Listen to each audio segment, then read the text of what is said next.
Welcome to my YouTube channel. आज लेकर हैं इतिहास के 25 महत्वपूर्ण प्रश्न। पहला प्रश्न है, 19वीं शताब्दी के उत्तरार्ध में नव हिंदूवाद के सर्वश्रेष्ठ प्रतिनिधि कौन थे? Option number A Ramakrishna Paramhansa, option B Swami Vivekananda, option C Bankim Chandra Chatterjee, option D Raja Rammohan Roy. तो इसका सही उत्तर हो जाएगा option number B Swami Vivekananda. Swami Vivekananda का बचपन का नाम जो था नरेंद्र नाथ था। और स्वामी विवेकानंद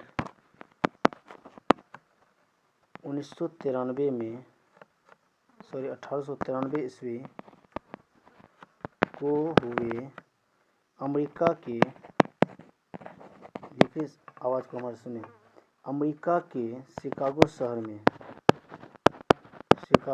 में आयोजित सर्वधर्म सम्मेलन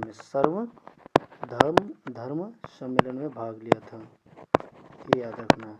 तो अगर क्वेश्चन आएगा स्वामी विवेकानंद जो है कितना ईस्वी में सर्वधर्म सम्मेलन में भाग लिया है, तो इसका आंसर देना है 1893 ईस्वी में। ठीक है।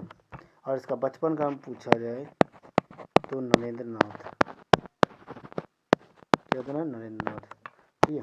अगला प्रश्न है,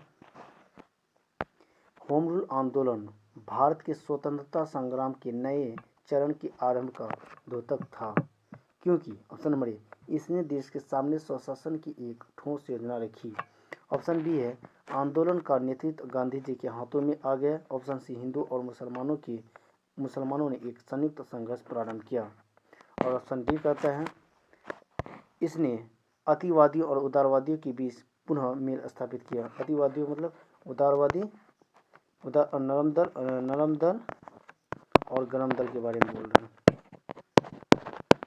गरम दल के बारे में। ठीक है। तो इसका सही राइट उत्तर हो जाएगा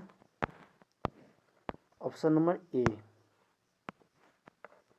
इसने देश के सामने स्वशासन की एक देखिए इसने देश के सामने स्वशासन की एक ठोस योजना रखी थी। अगला प्रश्न है, गदर पार्टी की स्थापना हुई थी, कब हुआ था? पहला ऑप्शन है 1907 में, ऑप्शन बी 1913 में, ऑप्शन सी 1917 में, ऑप्शन डी 1920 में। तो इसका राइट उत्तर हो जाएगा ऑप्शन नंबर बी 1913 ईस्वी में। आप लोग को कमेंट करके बताना है कि गदर पार्टी की स्थापना किसने किया था। ठीक है। अगला प्रश्न है, करो या मरो का नारा किससे संबंधित है? Option number A Lala Lajpat Rai, option B Mahatma Gandhi, option C Bal Gangadhar Tilak, option D Subhash Chandra Bose. इसका राइट उत्तर हो जाएगा option number B Mahatma Gandhi. और करो या मरो का नारा कब दिया था? 1942 में दिया था। और 1942 किस आंदोलन में? भारत छोड़ो आंदोलन में दिया गया था। ठीक है। अगला प्रश्न है, नोआखली काल में महात्मा गांधी के सचिव कौन थे? Option A Nirmal Kumar Bose, option B Mahadev Desai, option C Pyarelal, option D Vallabh Bhai Patel. इसका राइट उत्तर हो जाएगा ऑप्शन नंबर सी प्यारेलाल। अगला प्रश्न है, जयप्रकाश नारायण को राष्ट्रीय स्तर के नेता की पहचान किस संदर्भ में मिली थी? ऑप्शन ए भारत छोड़ो आंदोलन, ऑप्शन बी कांग्रेस समाजवादी दल की स्थापना, ऑप्शन सी भूदान आंदोलन, ऑप्शन सी उनको कांग्रेस कार्यकारिणी समिति का सदस्य बनाया गया था। ऑप्शन ए इसका सही उत्तर होगा भारत छोड़ो आंदोलन। क्या हो जाएगा? भारत छोड़ो आंदोलन से इसको एक नेता का पहचान मिला। अब भारत छोड़ो आंदोलन जो है 1942 में हुआ था, और किस तरह जयप्रकाश नारायण के भारत छोड़ो आंदोलन के संदर्भ में जो है जितने भी राष्ट्रीय स्तर के नेता थे सभी को गिरफ्तार कर लिए गए थे, और जयप्रकाश नारायण क्या किए थे वहाँ से इसको भी गिरफ्तार किया गया था, लेकिन इसको ये क्या किए थे जेल से फरार हो गया था। और जिस दिन जेल से फरार हुए थे उस दिन दिवाली का दिन था। ये याद रखना, बहुत इंपॉर्टेंट क्वेश्चन है। क्या है? दिवाली का दिन था। क्या है? दिवाली का दिन था, याद रखना ये चीज। अगला प्रश्न है, स्वतंत्र भारत का अंतिम गवर्नर जनरल कौन था? यहाँ बोला स्वतंत्र भारत का अंतिम मतलब भारतीय गवर्नर जनरल। तो इसका सही उत्तर क्या हो जाएगा? Option number B Rajagopalachari. याद रखना है। अगर भारतीय ना लगाए तो इसका क्या उत्तर हो जाएगा? Lord Mountbatten. क्या उत्तर हो जाएगा? लॉर्ड माउंटबेटन, अगर भारतीय ना लगाए। ठीक है, अगर भारतीय अगर लगा दे तो सी राजगोपालाचारी हो जाएगा। अगला प्रश्न है, सविनय अवज्ञा आंदोलन की असफलता के बाद गांधी जी ने महत्व दिया था। मतलब सविनय अवज्ञा आंदोलन जो हुआ था 1930 में हुआ था, शुरुआत हुआ था और 1934 में समाप्त हुआ था। इसका कारण था गांधी जी का जो महत्व दिया था वह था हिंसा के सीमित का उपयोग करना। क्या है? हिंसा के सीमित उपयोग को, मतलब जब भी कोई हिंसा है तो उसका उपयोग जो करना चाहिए सीमित रूप में करना चाहिए, जल्दबाजी में कोई फैसला नहीं लेना चाहिए। ठीक है, अगला प्रश्न है, कुतुबुद्दीन ऐबक की राजधानी क्या थी? Option A Lahore, option B Delhi, option C Ajmer, option D Lucknow थी। तो इसका सही उत्तर हो जाएगा ऑप्शन नंबर ए लाहौर।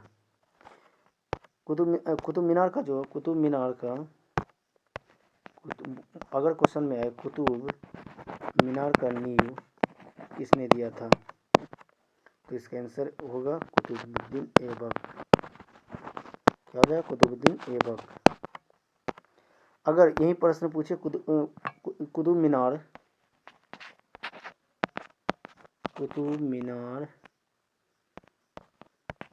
पूरा करने का श्रेय किसे करना? पूरा मतलब पूर्ण रूप से निर्माण किया किसने था? तो इल्तुतमिश होगा। ठीक है, अगला प्रश्न है, 1857 का विद्रोह मुख्यतः किस कारण से असफल रहा था? ऑप्शन ए हिंदू मुसलमान एकता की कमी, ऑप्शन बी किसी स्वशासन योजना और केंद्रीय संगठन की कमी, ऑप्शन सी इसके प्रभाव का सीमित क्षेत्र, ऑप्शन डी जमींदारों की असहभागिता। तो इसका सही उत्तर हो जाएगा ऑप्शन नंबर बी किसी समान योजना और केंद्र संगठन की कमी के कारण असफल रहा था। अगला प्रश्न है, निम्नलिखित में से किस इतिहासकार ने शाहजहां के शासनकाल को मुगल काल का स्वर्ण युग कहा था? Option A V S. Smith, option B J N. Sarkar, option C N L. Srivastava, option D उपयुक्त में से कोई नहीं। तो इसका राइट उत्तर हो जाएगा ऑप्शन नंबर ए वी.एस. स्मिथ। अगला प्रश्न है, किसने बंगाल में द्वैत शासन प्रणाली को समाप्त किया? Option A Robert Clive, option B Lord Cornwallis, option C Warren Hasting, option D उपयुक्त कोई नहीं। तो इसका राइट उत्तर हो जाएगा option number C Warren Hasting. और शुरुआत जो किया था बंगाल में द्वैत शासन का जो शुरुआत किया था, बोले बंगाल में द्वैत शासन की शुरुआत जो किया था रॉबर्ट क्लाइव किया था। किसने? Robert Clive. शुरुआत होगा रॉबर्ट क्लाइव और इसको खत्म जो किया था, समाप्त जो किया था वारेन हेस्टिंग किया था। अगला प्रश्न है, भारत छोड़ो आंदोलन से उत्पन्न दंगे किस क्षेत्र में सबसे अधिक व्यापक रहे थे? बिहार, बंगाल, तीसरा में गुजरात, चौथा में संयुक्त प्रांत। तो इसमें सबसे अधिक व्यापक कौन सा पड़ा था? बिहार और संयुक्त प्रांत। तो इसका उत्तर जो होगा ऑप्शन नंबर डी हो जाएगा। क्या हो जाएगा? ऑप्शन नंबर डी बिहार और संयुक्त प्रांत। अगला प्रश्न है, निम्नलिखित में से किस सत्याग्रह आंदोलन में गांधी जी ने प्रत्यक्ष रूप से भाग नहीं लिया था? Option A Rajkot satyagraha, option B Kheda satyagraha, option C Vaikom satyagraha, option D असहयोग आंदोलन। तो इसका सही उत्तर हो जाएगा वैकोम सत्याग्रह। ठीक है, असहयोग आंदोलन जो हुआ था 1920 में हुआ था और खेरा सत्याग्रह 1918 में हुआ था। अगला प्रश्न है, बारदोली सत्याग्रह का नेतृत्व किसने किया था? Option A Mahatma Gandhi, option B Vallabh Bhai Patel, option C Morarji Desai, option D doctor Rajendra Prasad. तो इसका सही उत्तर हो जाएगा Vallabh Bhai Patel, option number B. और क्वेश्चन में पूछे सरदार वल्लभ भाई पटेल को सरदार की उपाधि किसने दिया? सरदार की उपाधि किसने दिया था उपाधि? तो बारदोली की महिलाओं ने दिया था। बारदोली की महिलाओं ने दिया था। ठीक है, अगला प्रश्न है, भारत छोड़ो प्रस्ताव पारित होने के बाद गांधी जी को कैद किया गया था। ऑप्शन ए यरवदा जेल में, ऑप्शन बी नैनी जेल में, ऑप्शन सी अहमदनगर के किले में, ऑप्शन डी आगा खान प्लेस में।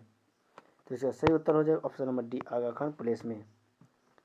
आगा खान प्लेस में सरोजिनी नायडू को भी कैद किया गया था साथ साथ। ठीक है, ये भी याद रखना है। अगला प्रश्न है द्वितीय गोलमेज सम्मेलन किस प्रश्न पर असफल हो गया था? ऑप्शन ए सांप्रदायिक प्रतिनिधित्व, ऑप्शन बी डोमिनियन स्टेट प्रदान करना, ऑप्शन सी सत्ता स्थानांतरण की तिथि, ऑप्शन डी कहता है सविनय अवज्ञा आंदोलन का स्थगन। तो इसका राइट उत्तर हो जाएगा सांप्रदायिक प्रतिनिधित्व। यहाँ से एक प्रश्न बनता है कि अगर क्वेश्चन आए सांप्रदायिक पंचाट आए क्वेश्चन में कब हुआ था? 1932। ये भी याद रखना है। अगला प्रश्न है रोलेट एक्ट का भारतीय राष्ट्रीय कांग्रेस ने विरोध क्यों किया था और क्योंकि इसका लक्ष्य क्या था? रोलेट एक्ट का इसका लक्ष्य था व्यक्तिक स्वतंत्रता को सीमित करना, मतलब व्यक्ति की जो स्वतंत्रता था, मूल अधिकार था, उसको सीमित करने का ये इसका लक्ष्य था। रोलेट एक्ट जो हुआ था 19 मार्च, याद रखना 19 मार्च 1919 को हुआ था।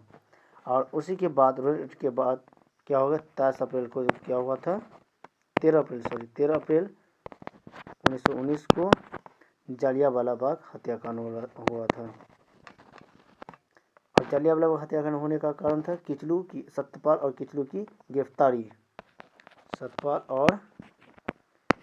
की गिरफ्तारी के कारण। ये भी याद रखना है। अगला प्रश्न है स्वामी विवेकानंद ने रामकृष्ण मिशन की स्थापना किस वर्ष की थी? Option A 1816, option B 1891, option C 1893, option D 1896 में। तो इसका सही उत्तर 1896 हो जाएगा। ऑप्शन में अगर इसका जो होगा रामकृष्ण मिशन की जो शुरुआत जो हुआ था, मिशन की स्थापना हुआ था 1897 में हुआ था। पर अगर ऑप्शन में अगर 1897 नहीं दिया हो, 1896 दिया हो तो मार सकते हैं, वो सही हो जाएगा। अगर 96 दिया हो और 97 भी, तो इसका सही उत्तर 97 ही होगा। अगला प्रश्न है 1938 में भारतीय राष्ट्रीय कांग्रेस के अध्यक्ष निर्वाचित हुए थे। Option A Abul Kalam Azad, option B Subhash Chandra Bose, option C Pattabhi Sitaramayya, option D J B Kripalani. तो इसका सही उत्तर हो जाएगा option number B Subhash Chandra Bose. क्या हो जाएगा इसका सही उत्तर? सुभाष चंद्र बोस। तो 1938 में जो चुना गया था, तो उस समय कौन सा अधिवेशन हुआ था? तो हुआ था हरिपुरा अधिवेशन। ये भी याद रखना है। और 1938 में भी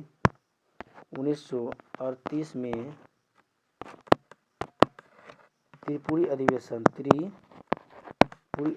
हुआ था, जिसका अध्यक्ष भी कौन था?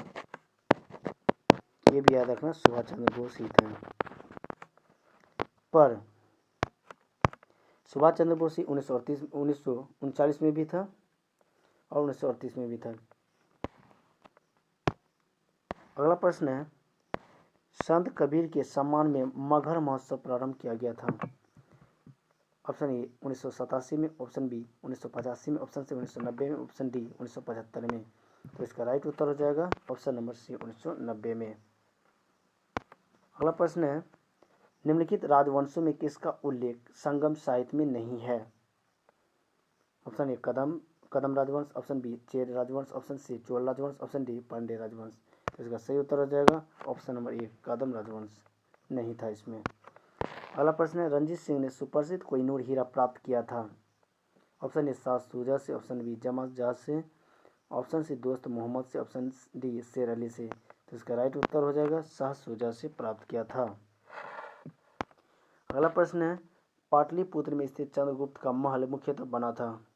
ऑप्शन ए ईंटों का, ऑप्शन बी पत्थरों का, ऑप्शन सी लकड़ी का, ऑप्शन डी मिट्टी का। तो इसका राइट उत्तर हो जाएगा ऑप्शन नंबर सी लकड़ी का।